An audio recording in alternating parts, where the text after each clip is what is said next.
झारखंड से बड़ी खबर आ रही है और वो खबर ये है कि झारखंड में झारखंड मुक्ति मोर्चा और कांग्रेस की जो सरकार चल रही है, अब वो सरकार गिरने जा रही है, क्योंकि वहां जो झारखंड के मुख्यमंत्री हैं हेमंत सोरेन और उनके जो भाई हैं बसंत सोरेन, उन दोनों की विधानसभा सदस्यता रद्द होने जा रही है, क्योंकि उन्होंने एक ऐसा अपराध कर दिया जिसका शायद उन्हें भी अनुमान नहीं था कि वो उसमें इतने फंस जाएंगे कि उनको अपनी सीट ही नहीं छोड़नी पड़ेगी, जेल तक जाना पड़ सकता है। आपको बताएं, मामला है वहां पर पत्थर खनन का, और पत्थर खनन को लीज पर लिया। रांची में अनगढ़ा का मामला है और वहां पत्थर खनन करने के लिए लीज पर ले लिया, और लीज पर लिया हेमंत सोरेन ने, और उसमें पार्टनर है उन्हीं के भाई बसंत सोरेन। अब जनप्रतिनिधि कानून यह कहता है कि यदि आप कि जनप्रतिनिधि हैं, विधायक हैं, सांसद हैं, तो जो इस तरह का कोई लाभ का दूसरा काम नहीं कर सकते, व्यापार बिजनेस इस तरह का काम कर रहे हैं और उसमें आप सरकारी ठेका सरकार के द्वारा यदि ले रहे हैं तो यह जनप्रतिनिधि कानून का उल्लंघन है। इसी का खुलासा भारतीय जनता पार्टी ने पिछले दिनों किया। इसकी शिकायत वहां के राज्यपाल को की और उसके बाद यह केस दर्ज हुआ। अब सुप्रीम कोर्ट में यह केस था, सारी सुनवाई पूरी हो चुकी है और किसी भी दिन इस पर फैसला आ सकता है। जिस दिन फैसला आएगा तो मामला बिल्कुल क्लियर है कि जो हेमंत सोरेन जो सीएम है, उन्होंने वहां जो है उनके पास, क्योंकि खुद के पास खान विभाग है और खुद ही मंत्री हो और उसी मंत्रालय के मातहत आपने आवंटन कर दिया खान अपने नाम पे खनन करने के लिए, यह जनप्रतिनिधि कानून का उल्लंघन किया। और इसी की शिकायत के बाद अब सुप्रीम कोर्ट से सीधा सीधा इनकी सदस्यता रद्द होनी है। इसी में जो इनके भाई हैं बसंत सोरेन, इन्होंने जब नॉमिनेट किया था, नॉमिनेशन फॉर्म करा था, जब चुनाव के पहले जो फॉर्म भरा जाता है उसमें ये पार्टनरशिप का मामला इन्होंने छुपाया।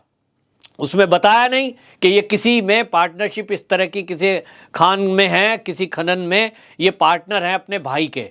अब दोनों की सदस्यता रद्द होगी तो सवाल ये उठा कि क्या हो सकता है, दोनों की सदस्यता तो गई तो मुख्यमंत्री कौन होगा। हालांकि झारखंड मुक्ति मोर्चा ये कह रहा है कि अभी जो है इस मामले को लेकर के शिबू सोरेन, इनको मुख्यमंत्री बनाया जा सकता है, क्योंकि झारखंड मुक्ति मोर्चा के ये वर्तमान में अध्यक्ष हैं। और इस समय की जो परिस्थिति है मैं आपको बता दूं, 82 कुल सीटें हैं। उस 82 सीटों में झारखंड मुक्ति मोर्चा के 30 विधायक हैं, कांग्रेस के 18, सीपीआई का 1 और एनसीपी का 1।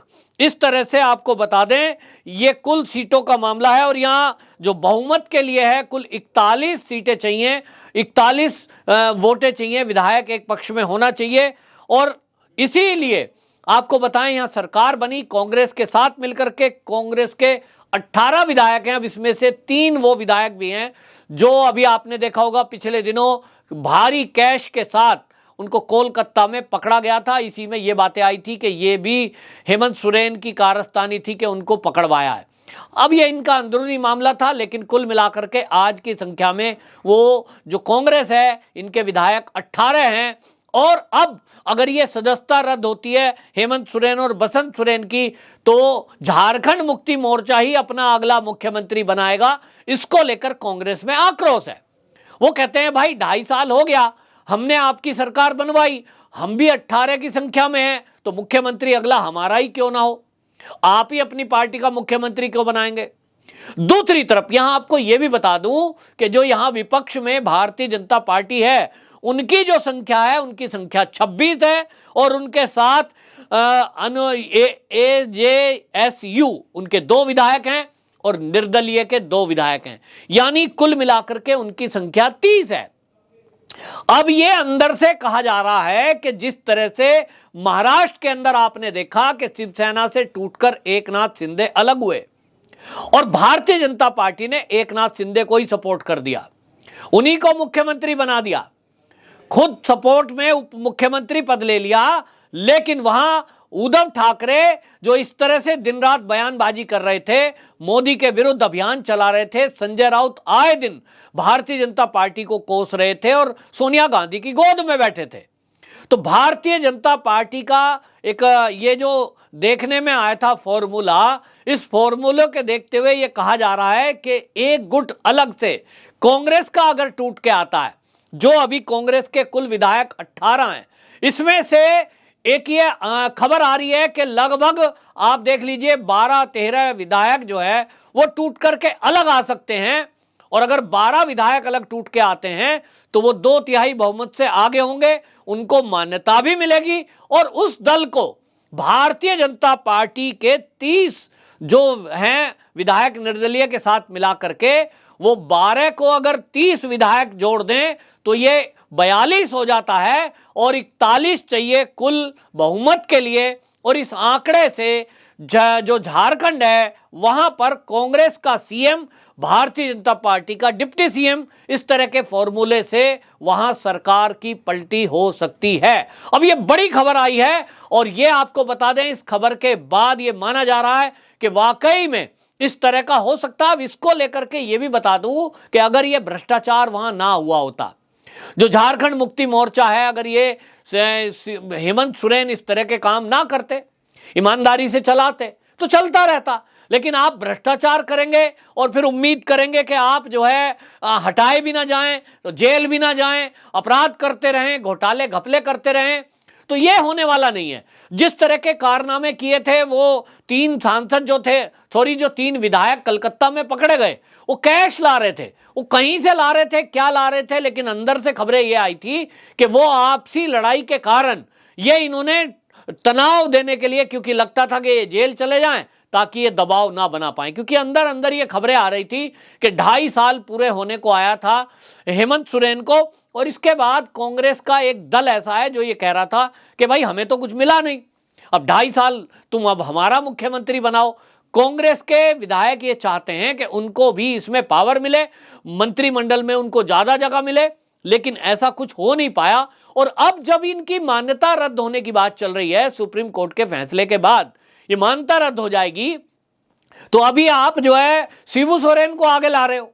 यानी आपने सोच के बैठा है कि झारखंड मुक्ति मोर्चे का ही कब्जा सत्ता पे रहना है। तो कांग्रेस का एक धड़ा ऐसा है जो इससे नाराज है। और इसमें अभी अंदर अंदर जो बातें चल रही है, वो जैसा मैंने आपको बताया कि भारतीय जनता पार्टी के 30 विधायक जो हैं वो इस नए गुट को ये समर्थन दे सकते हैं। और इसी में अगली बात ये भी है कि जब ऐसा होगा तो उसमें निर्दलीय तो आएंगे ही आएंगे, इसके अलावा झारखंड मुक्ति मोर्चा में भी टूट हो सकती है, एक गुट वहां से भी टूट सकता है। अब अगर ये झारखंड मुक्ति मोर्चा नहीं टूटता है तो भी भारतीय जनता पार्टी और उसके जो सहयोगी दल हैं, जिनकी संख्या 4 है, ये कुल मिलाकर के 30 संख्या, अगर 12 कांग्रेस के विधायकों के साथ मिल भी जाता है, और मैं 12 की बात कर रहा हूं, ये संख्या और बढ़ सकती है क्योंकि कुल विधायक तो 18 है। तो माना जा रहा है कि अगर मुख्यमंत्री कांग्रेस का ही बनाना तय किया भारतीय जनता पार्टी ने, जिस तरह से महाराष्ट्र में हुआ है कि शिवसेना उनसे नाराज जो टूट के आए, 55 में से 40 एक तरफ हैं, तो मुख्यमंत्री उन्हीं का बनाया और इसके कारण से टूट कर आए। तो ये 18 कांग्रेस में से ये माना जा रहा है कि 12 के अलावा 2-4 और टूट के आ सकते हैं और ये संख्या 15 तक भी पहुंच सकती है। तो यदि ऐसा हुआ तो एक अच्छा दल बन के आएगा। लेकिन कुल मिलाकर के वहां ये तो माना जा रहा है कि जो अभी तक सरकार चल रही है, अब उसकी उल्टी गिनती शुरू हो चुकी है। वंदे मातरम।